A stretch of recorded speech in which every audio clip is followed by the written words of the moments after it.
복의 근심에서 복의 근원으로 4월 한 달 동안 우리의 삶의 표지가 되기를 빕니다. 복의 근심이 있고 복의 근원이 있습니다. 무슨 차일까요? 여러분, 건강은 복입니까? 복입니까? 건강은 복이죠? 맞아요. 근데 건강한데 염려가 있는 사람들이 있죠, 없죠? 있어요. 건강 염려증이 있죠. 자, 건강한데 건강 염려증을 갖고 있다. 그것은 건강이 그 사람에게 복일까요? 어떻습니까? 건강 자체는 복인데 건강 때문에 염려를 달고 살아요. 그럼 그 사람에게 건강은 사실은 근심이 더 크겠죠. 여러분, 충분히 건강한데도 건강 염려증을 갖고 산다면 그 사람에게 건강은 복이 아니라 짐이죠. 가진 게 많아요. 근데 그것 때문에 근심을 해요. 그럼 그건 복이 아니죠. 인도 우황가 있어요.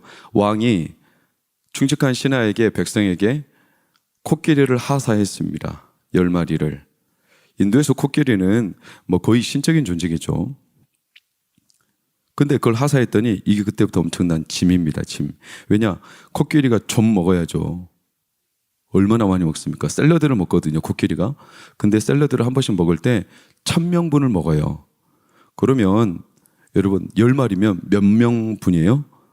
10,000명분을 매 끼니마다 제공해야 돼. 그럼 이 코끼리를 키울 수가 없죠. 그럼 죽이거나 팔거나 방치해야 되겠죠. 근데 이 코끼리는 누가 준 거죠? 왕이 하사한 거죠. 그 코끼리를 방치하거나 죽이면 어떻게 될까요? 왕한테 후한이 있겠죠. 네가 감히 내가 준 걸 함부로 방치하고 죽였다. 그러니까 코끼리를 죽이지도 못하고 살리지도 못하고 이 코끼리가 10마리가 하사됐지만 이거는 그에게 복이 될 수 없죠. 여러분, 코끼리 자체가 복은 아니죠. 그럼 이 코끼리를 복으로 누릴 수 있으려면 어떻게 될까요? 그걸 다룰 수 있는 상태여야 되겠죠.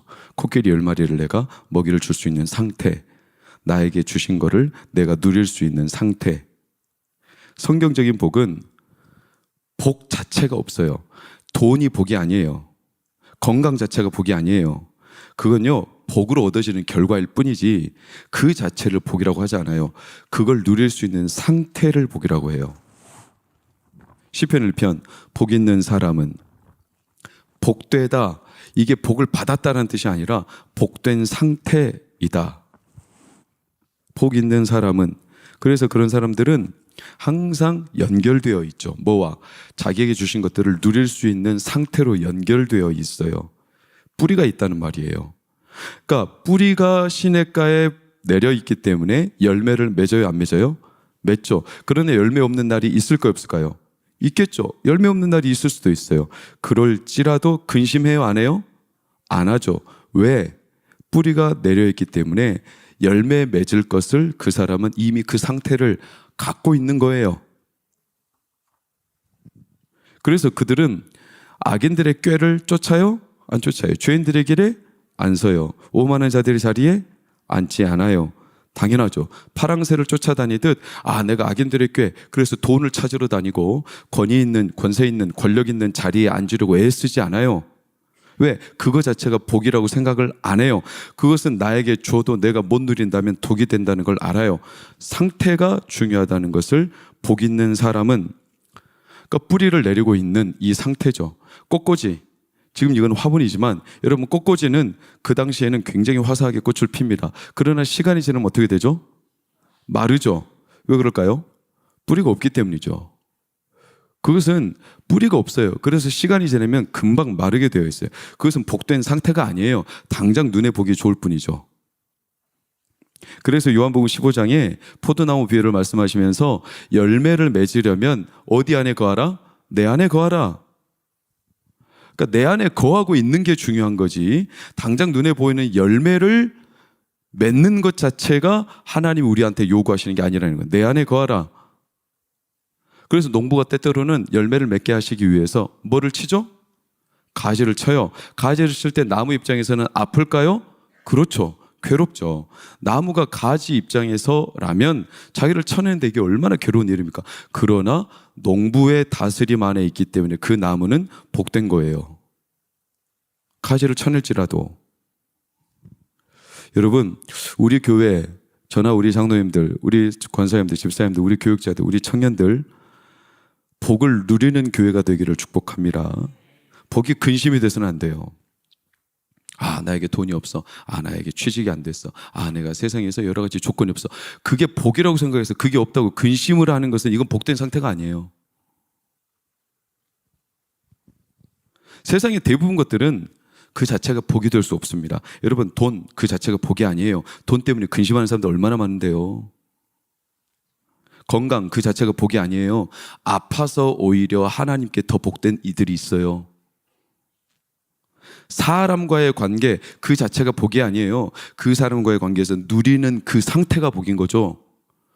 아니, 관계는 맺었는데 그 사람하고 불화를 한다. 그럼 그게 무슨 복된 상태입니까? 배우자고 가족인데 같이 가족이 되었는데도 싸우고 매일 저주 같은 일상이라면 그게 복된 상태가 아니잖아요. 관계가 있던들 무슨 소용이에요 그게. 장사 잘 되면 몸이 고생하고 안 되면 마음이 고생하고, 그러니까 장사 자체가 복은 아니에요. 장사를 하면서 되든 안 되든 그 안에서 누리는 하나님의 평안에 있기를 축복합니다. 여러분, 그게 이제 복된 상태. 그러니까 이 복을 세상에서 우리가 누리는 것들을 누릴 수 있는 상태가 중요해요. 그러면 복이 되는 거죠. 그러니까 근원의 문제예요. 근원이 연결되었느냐. 복은 근원의 문제예요. 금방 마르는 것들은 복이 아니에요. 마르지 않는 샘이 있어요. 잠언 10장 22절 다 같이 읽겠습니다. 시작. 여호와께서 주시는 복은 사람을 부하게 하고 근심을 겸하여 주지 아니하시느니라. 근심을 겸하여 주지 않으신대요. 야고보서의 기록대로 따르면 한 샘에서 단물과 쓴물을 동시에 낼 수 없대요. 우리 삶이 복되다면 단물과 쓴물이 동시에 안 나온다는 거예요. 그러니까 복인데 근심이 같이 나온다. 이건 복이 아니라는 거예요. 여러분, 만약에 내가 갖고 있는 게 복이 될런지 독이 될런지 알려면 간단한 근심의 여부를 살펴보시면 알아요. 만약에 근심하고 있다, 그것은 내 근원이 지금 말라가고 있다는 증거죠. 누릴 수 없는 상태가 되어가고 있다는 증거예요. 나무가 말라간다, 두 가지겠죠. 첫 번째, 나무 뿌리가 없거나, 두 번째, 진짜 흉년이 찾아와서 나무가 말라갈 수도 있겠죠. 흉년이 찾아왔어. 그때 나무는 말라요. 물이 없기 때문에. 그것은 전 세계적인 또는 우리 삶에 다반사 일어나는 기근이 있다는 거예요. 기근. 이런 기근은 우리 가운데 분명히 말라가고는 있지만 그것은 복된 상태예요. 왠 줄 아세요? 뿌리가 더 깊이 물로 뻗어갈 거기 때문에 그래요. 그러니까 하나님이 주시는 근심이 종종 있어요. 그러니까 복을 하나님은 겸하여 주시진 않지만 때때로 하나님이 주시는 근심이 고린도후서에 있다고 증언했어요. 그 근심은 구원에 이르게 하는 근심이라고 그랬어요. 그러니까 기근이 왔는데 놀랍게도 나무가 살기 위해서 뿌리가 어디로 더 뻗어요? 물로 더 깊이 뻗어요. 마치 시띠나무처럼. 사막에 홀로 서 있는 나무들은 대부분 시띠나무라고 그래요. 저는 안 가봤어요. 그러나 가보면 꼭 봐볼 거예요. 시띠나무는 뿌리를 얼마나 깊이 내리고 얼마나 멀리 뻗는지 그 사막 한복판에서 우거진 숲도 아니에요. 뿌리들이 엉켜 있어서 서로 돌봐주는 것도 아닙니다. 혼자 있는데도 불구하고 시띠나무가 버텨요. 버티는 이유는 뿌리를 물까지 뻗기 때문에 그래요. 그래서 시띠나무는 길이가, 뿌리가 긴 거는 2km가 넘어간다고 그래요. 지상으로는 나무가 고작해야 한 2m, 3m 될까요? 나무는 2m, 3m밖에 안 되는데 뿌리는 2km가 넘는다고 하니까 이게 얼마나 깊이, 그러니까 그것은 뿌리가 이르죠. 어디로? 물로, 근원으로. 그러니까 하나님이 주시는 근심은 구원에 이르게 하는 근심일 때가 있어요. 나한테 기근이 찾아왔어요. 경제적인 어려움, 건강의 어려움. 그런데 그 사람은 이상하게 그 사람의 영혼과 뿌리가 하나님께로 더 깊이 이르는 겁니다.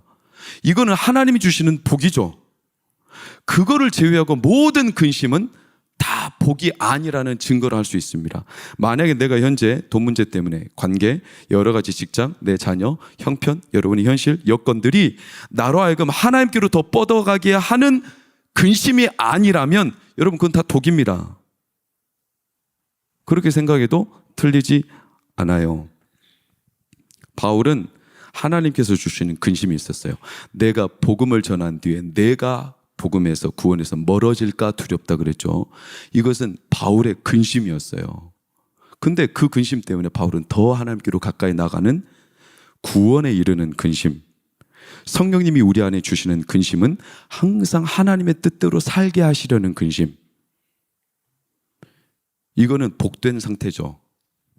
오늘 모세가 그랬어요. 모세는 금송아지 사건 이후에 하나님과 끊어져 버린 백성들을 위해 근심했어요. 모세가.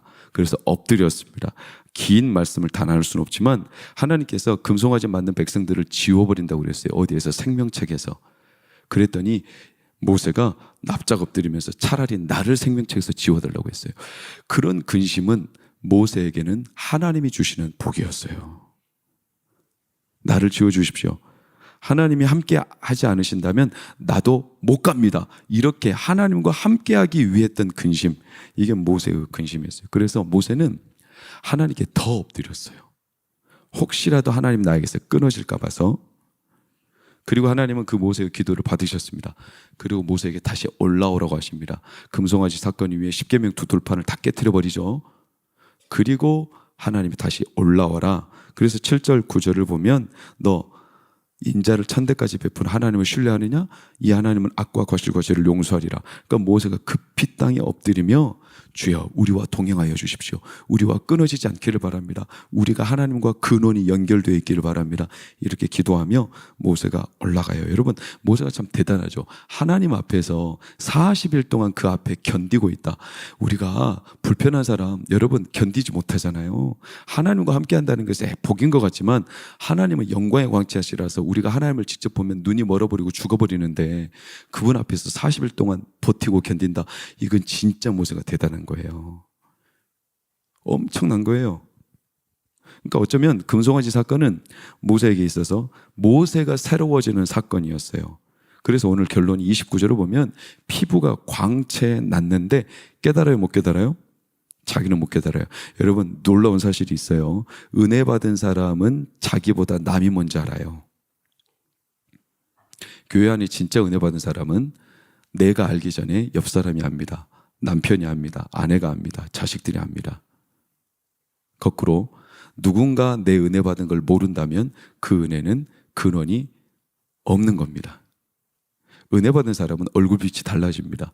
은혜 받은 사람은 태도가 달라집니다. 은혜 받은 사람은 말이 달라집니다. 은혜 받은 사람은 삶의 가치 방향이 달라집니다. 그래서 옆에 있는 사람이 제일 먼저 알아요. 왜? 옆에 있는 사람이 저 사람을 평생 봐왔는데 그 사람이 어느 날 말이 달라져, 행동이 달라져, 가치가 달라져, 방향이 달라졌어. 뭔가 나를 대하는 방식이 달라졌어. 그거면 그 사람은 은혜 받았던 거죠. 모세 얼굴에 피부에 광채가 났어요. 자기의 얼굴을 못 보죠. 근데 옆 사람들은 다 알아. 모세가 달라졌어. 이상해. 우리가 전에 알던 모세의 얼굴이 아니에요. 여러분이 이런 얼굴이 되기를 축복합니다. 이스라엘 백성들은 그럼 이 모세가 보았던 은혜를 못 봤냐? 봤죠. 40일 전에. 이 금송아지 사건 전에도 봤어요. 24장 10절 11절 볼까요? 이스라엘이 하나님을 보니 백성들이 본 거예요. 그의 발 아래에는 천국을 편듯하고 하늘같이 청명하더라. 11절 시작. 하나님이 이스라엘 자손들의 존귀한 자들에게 손을 대지 아니하셨고, 자, 그들은 하나님을 봤어요? 못 봤어요? 봤죠. 배웠어요. 그리고 그 앞에서 먹고 마셨습니다. 그들은 하나님을 분명히 뵙고 먹고 마셨습니다. 그 기쁨을 그들도 보았습니다. 근데 이들이 금송아지를 만들었다는 것은 금세 그 기쁨에서 딴 기쁨으로 갈아탔다는 겁니다. 언제? 모세가 40일 동안 시내산에 올랐을 때. 32장 1절을 볼까요? 시작. 백성이 모세가 산에서 내려오니 더딤을 보고 우리를 위하여 신을 만들라.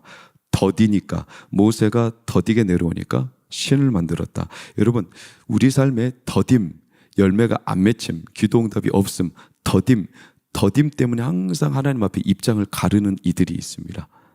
더딤, 디딤, 한 끗 차이죠. 더디다고 해서 자기의 디딤돌을 스스로 걷어차버리는 자들이 있습니다. 그 자리를 걷어차버려요. 왜? 더디는 거예요. 자기가 볼 때는 자기한테 이게 복이 아닌 거죠. 그래서 걷어차버려요. 그래서 스스로 근원을 끊어버리는 자들이 있어요. 그러지 않기를 축원합니다.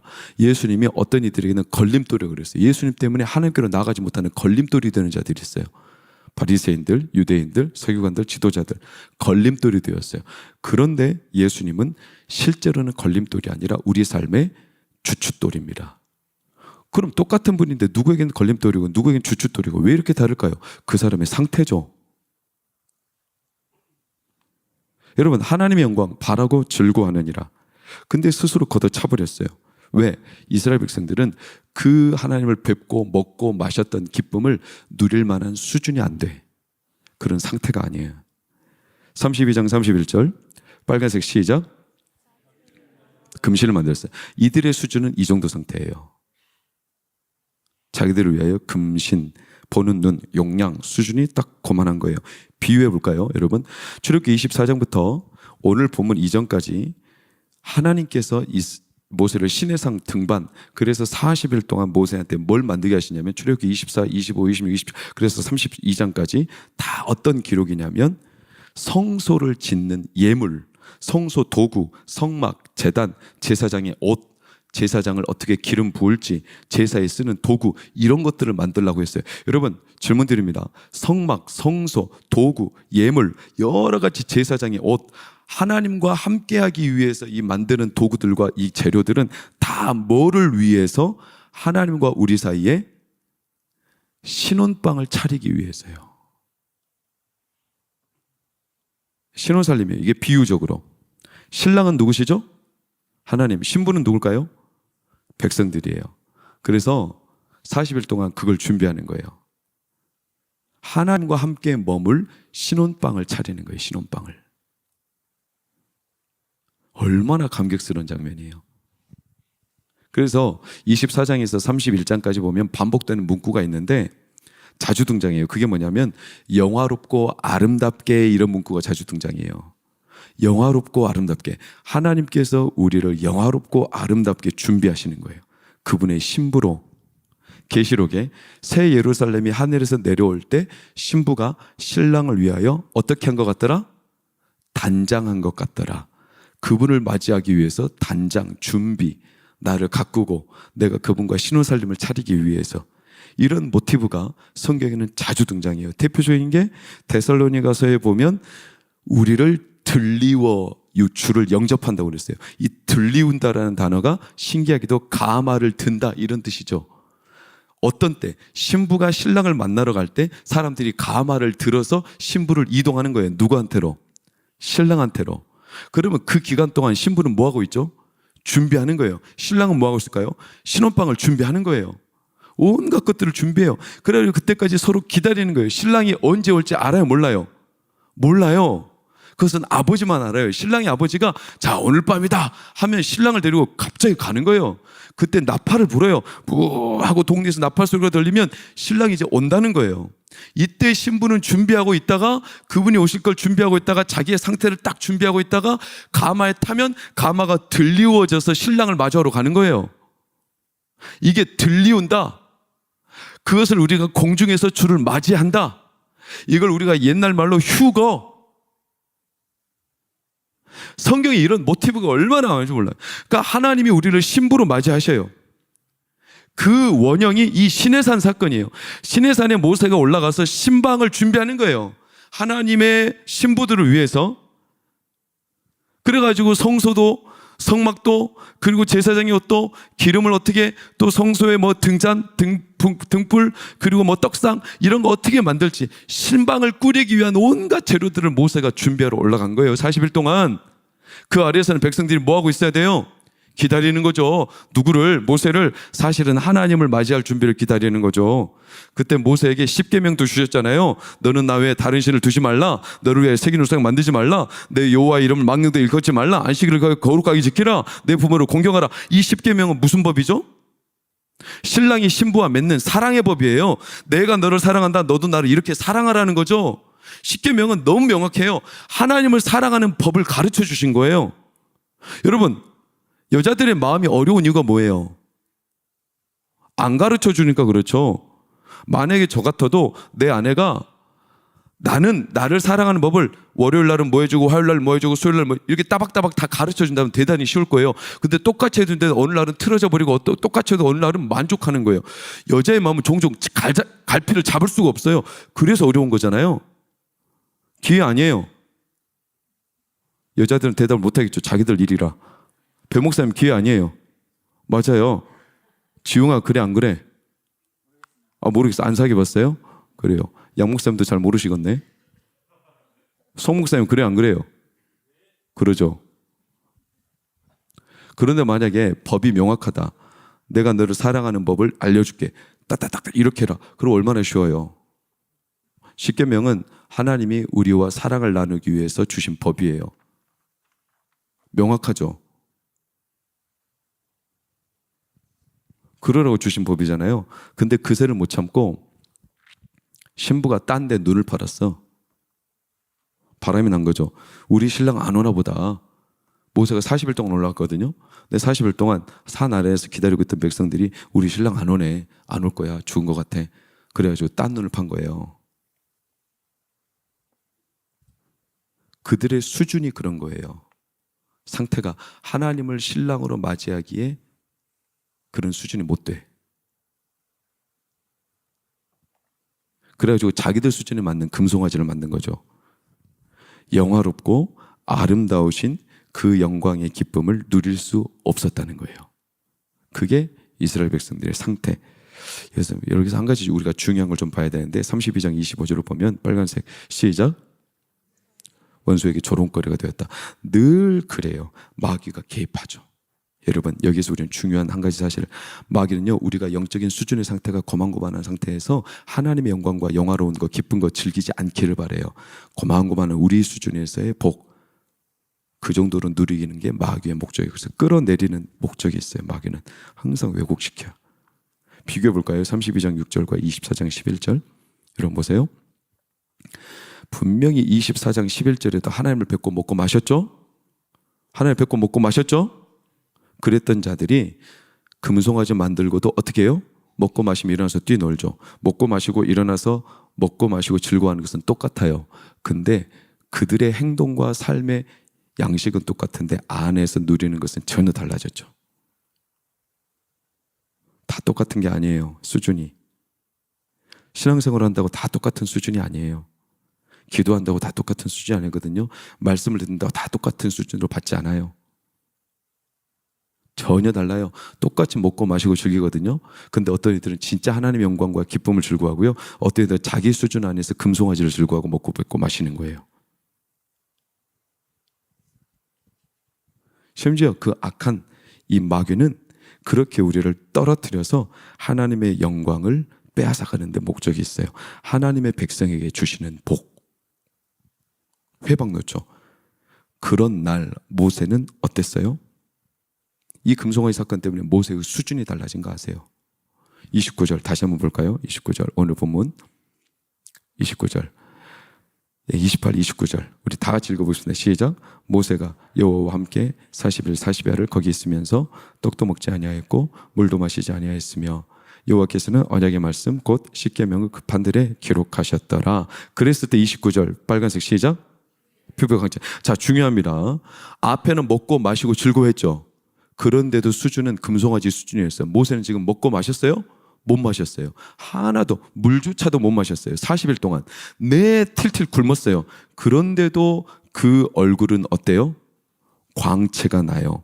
뭐가 달라진지 아시죠? 어떤 수준의 차이가 있다는 거 아시겠죠? 먹고 마시고 즐기는데도 얼굴은 근심빛이 있는 사람들이 있고 먹고 마시지 못하는데도 얼굴이 광채가 나는 사람들이 있어요.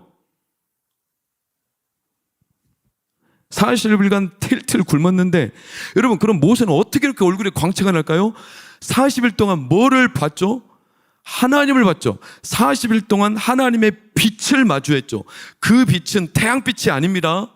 그 빛은 창세기 1장 1절 말씀에 태초에 하나님이 천지를 창조하시니라. 하나님이 이르시되 뭐가 있으라? 빛이 있으라 할 때 그 하나님이 창조하신 최초의 원래의 빛, 이 빛은 태양 이전의 빛, 창조의 빛, 이 빛만 비추어도 만물이 생겨요. 만물이 먹고 살아요. 이 빛은 우리를 살게 하는 원래 축복의 빛이에요. 그러니까 이 빛이 모세에게 비쳤을 때 우리도 그렇죠. 여러분, 그런 날 있었어요? 기뻐서 안 먹어도 배부른 날 있었어요, 없었어요? 그냥 바라만 봐도 마음이 즐거웠던 날 있었어요, 없었어요? 제발 좀 있었다고 뜨겁게 좀 말해주세요. 이제는 먹어야 배돼지가 찹니까? 어떻습니까? 내 자식 새끼만 봐도 배불렀던 날 있었죠. 근데 지금은 자식 새끼만 보면 배고프죠. 속이 막 허하죠. 어때요? 똑같이 예배를 드리는데 그 예배 때문에 영광스러워가지고 마음에 충만한, 그래서 안 먹어도 배부른 날 있겠죠. 그 빛, 하나님의 빛, 그 빛을 맛본 사람은 아담과 하와. 아담과 하와가 벌거벗었으나 어땠다? 부끄러워하지 않았다. 수치심이 없었다. 수치심이 있다는 것은 부족함이 있다라는 것을 자기가 느낄 때, 그래가지고 돈이 없어 수치스러워요. 내 외모가 후달려 수치스러워요. 내가 자격 조건이 부족해서 그것은 그 사람이 지금 이미 어둠이 찾았다는 거예요. 그래서 마음이 충만하지 못해. 마음이 뭔가 구멍이 나서 계속 줄줄 새요. 그러니까 수치심을 느끼는 거예요. 근데 아담과 하와는 아무것도 없어. 벌거벗었는데 부끄러워하지 않았다. 그 사람들이 가진 게 뭐가 있어요? 근데 딱 한 가지, 하나님으로 인해서 그들이 가득했기 때문에 하나도 수치스러운 게 없어. 남들이 나한테 벌거벗었다고, 너 가진 게 없다고 그렇게 힐난하게 비난하는데 부끄러움을 하나도 느끼지 않아. 왜냐? 그 사람의 영혼은 하나님의 빛으로 가득하기 때문에 그렇죠. 우리 수준이, 우리의 상태가 모세의 수준이 그랬다는 거예요. 모세가 하나님의 빛을 봤어요. 40일 동안. 그래서 그 영화로움, 그 복, 그 아름다움, 그래서 그 받을 만한 수준이 이미 되어버렸어. 남들이 볼 때 모세를 못 쳐다보는 거예요. 왜? 그의 얼굴이 얼마나 세상에서 보지 못하는 빛으로 뜨거웠던지. 사랑 여러분, 말씀을 맺기 전에 권면합니다. 적당한 수준으로 하나님의 복을 제한하고 계산하는 것부터 끝내야 합니다. 내 수준으로 하나님의 복을 제한하는 걸 끝내야 합니다. 교회가 누리는 영광을 내 수준으로 끝내는 걸 여러분 주의하셔야 합니다. 이런 말이 있어요. 저를 한번 따라해 보실까요? 위대한 것의 적은 좋은 것이다. 위대한 것의 걸림돌은 좋은 거예요. 좋은 게 좋은 거라는 말이 있죠. 사람들이 좋은 게 좋은 거래. 그래서 그 좋은 걸로 편안하게 익숙하게 지내기 때문에 위대한 틈이 열리지 않는 거예요. 그냥 편안하고 익숙하고 좋은 거. 그래서 하나님의 위대함을 맛보지 못하는 거예요. 항상 내 수준에서 그냥 그 정도면 돼. 좋은 거. 그래서 하나님의 수준의 복을 누릴 수 없는 상태로 스스로가 가두어 놓는. 여러분, 교회는 하나님의 살아계신 곳입니다. 하나님이 복 주실까요? 안 주실까요? 주실 겁니다. 하나님 복 주십니다. 그러려면 우리가 주의해야 될 수준이 뭐냐? 적당한 자기 수준으로 교회를 운영하려 하면 안 돼요. 가룟 유다가 아주 지혜로운 사람이죠. 예수님께 향유옥합을 깨뜨렸던 여인이 가룟 유다가 대뜸 뭐라고 했죠? 이걸 팔아 가난한 자들에게 나눠줄 수 있었으면 훨씬 좋았겠다. 좋죠. 맞아요. 자기 수준 안에서 그게 최고인 거예요. 그걸 팔아 가난한 자들, 네, 살릴 수 있어요. 몇 명 살릴까요? 300데나리면 1,500만 원이에요. 자, 1,500만 원. 지금 산불 1,500만 원 지원하면 몇 명이나 도움될까요? 몇 명이나 도움될까요? 1,500만 원으로. 한 30명 될까요? 30명이 1,500만 원이면 한 사람당 얼마인가요? 50만 원이잖아요. 50만 원 그들에게 나눠주면 그들이 며칠이나 버틸까요? 아, 이 정도 그럴까요? 예수님이 향유옥합을 깨뜨려 그분이 받을 영광과 기쁨으로 예수님이 주시는 은혜라면 몇 명을 살릴 수 있을까요? 300데나리온으로 팔아서 가난한 자들 몇 명 돕는 게 진짜 계산적으로 볼 때 위대한 걸까요? 예수님에게 300데나리온 다 투자해서 그분이 자신의 은혜를 세상 사람들에게 널리 전해주는 게 훨씬 큰 투자일까요? 근데 가룟 유다는 자기 생각에 딱 복을 가뒀죠. 여러분, 아주 그럴듯한 이유죠. 가룟 유다의 이 말은 그럴 때도 사람들이 다 혹하기 쉬워요. 그러니까 제자들이 다 여자들을 비방했다는 거예요. 어떤 본문은 가룟유다 그랬다고 그러고 어떤은 제자들이 그랬다고 그랬어요. 그러니까 제자들도 거기에 현혹됐다는 거예요. 아, 그 사람 말이 맞네. 야, 우리 수준이 이런데 뭐 그런 걸 이렇게 딱 제안하는데 사람들의 말이 점점 쏠렸다는 거예요. 여러분, 우리가 항상 주의해야 될 것을 돈은 복이 아니에요. 환경은 복이 아니에요. 그걸 누릴 수 있는 상태가 복이에요. 그렇다면 하나님은 그만한 것을 주세요. 믿음으로 받으시기를 축원합니다. 교회에서 돈 얘기를 하면 그럴듯하게 통하는 교회가 되면 안 돼요. 왜 돈을 하나님과 대등하게 돈과 하나님을 겸하여 섬길 수 없다 이렇게 말했는지 아세요? 돈을 사랑하는 게 잘못이 아니에요, 여러분. 돈은요, 좋은 거예요. 저 돈 좋아합니다. 돈 많이 주십시오. 그러나 돈을 사랑하는 게 문제가 아니라 돈을 하나님보다 신뢰하는 겁니다. 그게 문제인 거죠. 그래서 교회든 회사든 어디든 우리 가정도 돈 얘기를 하면 사람들이 끔뻑 아무 말도 못해요. 당장 돈 얘기가 제일 그럴듯하거든요. 돈이 계산이 정확하거든요. 빠르거든요. 돈은 딱 이해타산이 나오거든요. 여러분, 주의하셔야 합니다. 돈은 많고 적임이 아니라 돈은 목적이 분명하면 됩니다. 돈은요, 쓰는 목적만 분명하면 돼요. 가난한 자들 위해서 쓸 거예요? 가난한 자를 위해서 쓰면 돼요. 돈을 교육을 위해서 쓸 거예요? 교육을 위해서 쓰면 돼요. 돈이 부족하다, 많다, 이거는 두 번째 문제예요. 교회는 하나님의 영광은 돈으로 대치될 수 없어요. 하나님은 교회를 복되게 하십니다. 그럴 만한 그릇으로 가꾸시는 거지 돈을 줘서 복 있다고 말하지 않으십니다. 그러니까 우리가 돈이 없으면 근심하게 되는 거죠. 돈이 없어도 근심하지 않을 수 있죠. 왜? 복의 근원이 있기 때문이죠. 이게 그냥 단순히 머리로만 아는 성경의 모범 답안입니까? 그래도 좋습니다. 그러나 도전하십시다. 4월 한 달 동안 복의 근원이신 분을 붙드시기를 축원합니다. 굶었는데도 광채가 모세 얼굴에 빛났다. 굶었는데도, 가진 게 아무것도 없는데도 그분의 영광만으로 빛났다. 고린도서 4장 6절에 그리스도를 아는 빛을 우리 가운데 비춰주실 때 그의 영광의 광채가 우리를 둘러쌌다는 거예요. 여러분, 진짜 부자는 모른대요. 진짜 부자는 모른대요. 뭘 모를까요? 진짜 부자는 자기가 부자라는 걸 모른대요. 가짜 부자는 자기가 있는 돈을 센대요. 진짜 부자는 자기가 있는 돈을 안 센대요. 왜냐하면 셀 수 없대요. 얼마나 많은지. 그래서 돈을 안 세기 시작한대요. 진짜 부자는. 진짜 부자는요, 옷을 브랜드를 입고 다니지 않는데요.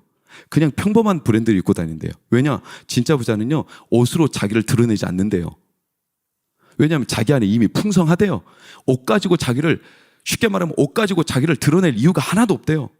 이미 자기 안에 자신감과 만족감과 풍부함이 있어가지고 옷 따위로 나를 드러낼 이유가 하등 없대요. 그만큼 수치심이 없고 그 사람은 풍성하대요. 근데 없는 사람들이 브랜드로 자꾸 자기를 가린대요. 그래서 있어 보이려 한대요. 이건 제 말이 아니에요. 그냥 매거진에서 나온 이야기예요. 사마천이 한 말이 있죠. 사기에 이런 말이 있어요. 자기보다 10배 부자면 사람들이 시기하고 질투하며 그를 헐뜯는데요. 10배 부자면, 100배 부자면 그를 두려워하기 시작한대요. 1000배 부자면 그에게 고용당하고 10,000배 부자면 그의 노예가 된다. 진짜 부자는 사람들이 두려워하고 그 앞에 스스로가 엎드린대요. 그런 부자는 하늘에서 내려주신대요. 그 복의 근원은 하나님께 있습니다. 저는 지금 경제적인 문제만을 말하는 게 아닙니다. 우리가 진짜 복의 근원이신 하나님을 누리시기를 축원합니다. 이런 사람들을 보고 두려워하는 겁니다. 30절, 사람들이 모세를 보고 30절, 사람들이 온 이스라엘 자손이 모세를 볼 때 시작, 가까이 하기를 두려워하죠. 그 빛의 광채를 보고 두려워하죠. 비슷한 장면이죠. 느헤미야 6장 15절 16절 성벽 역사가 52일만 엘룰날 25일에 끝남에 우리의 시작 모든 대적과 주위에 있는 이방 족속들이 이를 듣고 다 두려워하여 크게 낙담하였으니. 여러분, 고만고만할 때는 사람들이 막 무시하고 질투하고 막 어떻게든지 헐뜯고 말리려고 애썼는데 성벽 역사가 52일 만에 끝나자 대적들이 두려워하기 시작하더래요. 왜? 이게 하늘에서 주신 복이라서 그래요. 저는 우리 동관교회가 하늘에서 복 주시기를 축원합니다. 우리 수준에서 그치지 않기를 바랍니다. 그러자면 우리가 하나님 앞에 우리의 적당한 수준을 버려야 합니다. 하나님의 수준을 사모하십시오. 하나님 우리를 그런 상태로 만들기를 원하십니다. 저는 우리 교회가 그 한 가지 가운데 지금 건축은요, 하나님의 마련해 주시는 복의 한 가지 사인에 불과합니다. 미래를 여는 겁니다. 건축 자체가 복이 아닙니다. 그러나 건축을 통해 우리의 상태를 하나님이 키워가십니다. 애틀란타 베델교회 이혜진 목사님 교회 엊그제 클로징 끝났대요. 저한테 연락이 왔어요. 목사님 기도해 주신 덕분에 클로징 끝났. 클로징이 뭐냐면 중도금 작년 10월에 모든 마무리 이제 완납을 해야 되는데 완납을 못할 단계였어요. 그만큼 돈이 없었어요. 왜냐하면 1,500만 불이 필요해요. 1,500만은 우리나라 돈 250억이에요. 돈이 어디 있어요? 그 교회 성도들이 우리보다 적어요. 이민사회가 얼마나 각박합니까? 그래가지고 작년 10월부터 올해 3월로 클로징 데이를 연기했죠. 불과 5개월, 6개월? 근데 이번 3월 말에 250억을 다 마무리했대요.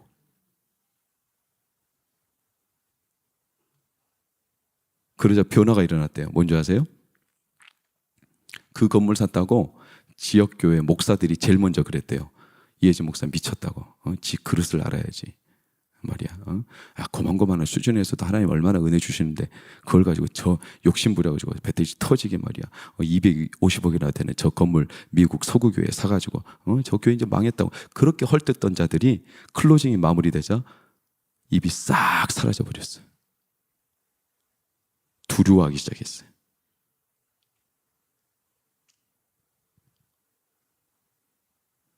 그럼 이혜진 목사님 왜 이렇게 욕심 부렸을까? 저는 이번에 알았어요. 왜 그랬을까요? 저는 그분이 욕심 부리지 않았다는 걸 처음부터 알았지만 이번에 정확히 알았어요. 그런 말 하더라고요. 눈물 지으면서. 목사님, 이 교회가 아파트 단지가 세워지는 계획이 있었는데 그 아파트 계획이 국가 정부로부터 어떤 이유인지 모르지만 멈추셨다는 거예요. 국가가 아파트 못 짓게. 그러나 다른 걸로 개발하려고 계속 계획들이 들어온다는 거예요. 그러면 그 멀쩡한 어마어마한 교회가 어떻게 돼요? 송두리째 싹 다 부셔지는 거예요. 이게 가슴이 너무나 아파가지고 하나님 우리에게 만약에 주신 기회면 우리가 저 교회를 지키고 싶습니다. 그때부터 시작된 거예요.